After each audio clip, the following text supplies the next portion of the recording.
Hi everyone, I'm Ray of Sickness. I am a big casual Commander fan, and today I wanted to share with you my favorite Commander deck, which is Nekusar the Mindrazer. He was the first Commander I ever built around, and he is still my pride and joy to this day, my little baby boy. If you don't know who Nekusar is, he is a 5-cost Grixis Commander that reads at the beginning of each player's draw step, that player draws an additional card, and whenever an opponent draws a card, Nekusar deals 1 damage to them. Now this is not a very combat-heavy deck, this is more of a sit back and let the damage happen kind of deck, and with that being said, let's get into the mana base. For basic lands, there are 7 islands, 7 swamps, and 5 mountains in the deck, and as for non-basics, we have Command Tower, Crumbling Necropolis, Dimir Aqueduct, Dragon Skull Summit, Drowned Catacomb, Gaia Reach Sanitarium, Haunted Ridge, Is It Boiler Works, Miko Koro Center of the Sea, Rakdos Carnarium, Reliquary Tower, Shipwreck Marsh, Steam Vents, Storm Carved Coast,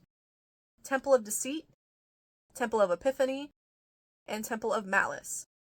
And then for our mana rocks, we have Commander Sphere, Dimir Signet, Is It Signet, Rakdos Signet, and Sol Ring. Now that the pleasantries are out of the way, let's talk about the only planeswalker in the deck, and that is Ob Nixilis the Hate-Twisted. Like Nekusar, he punishes opponents for drawing cards, and his -2 ability says destroy target creature, and its controller draws 2 cards. There's going to be a lot of forced card draw with this deck because that's our main way of dealing damage.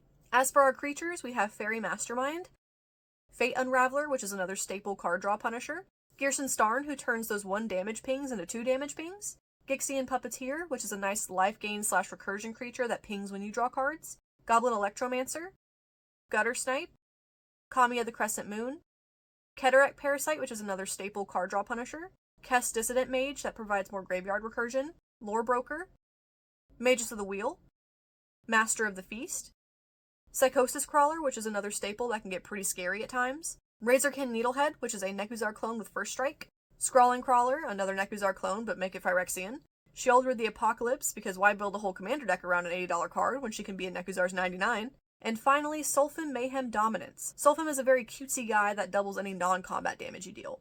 Onto the sorceries, we have Blasphemous Edict, aka Blasphemous Act but make it edgy, Collective Defiance, which can either wheel an opponent or deal damage to them or a creature they control, or all of the above, Compulsive Research, Dark Deal, Dreadbore for some removal, Incendiary Command has a lot of words that basically just mean that you can either deal damage or wheel.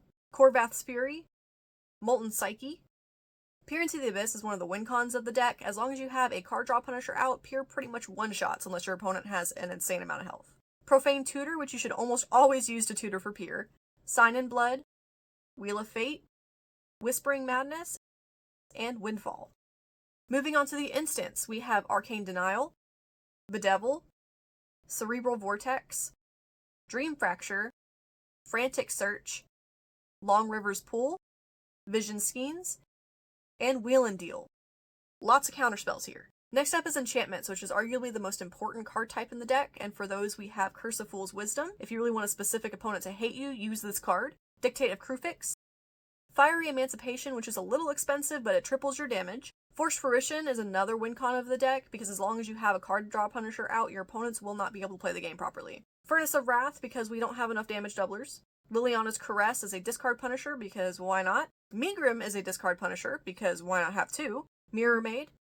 Propagandist, since you won't have many blockers, and those you will have are pretty important to the deck's performance.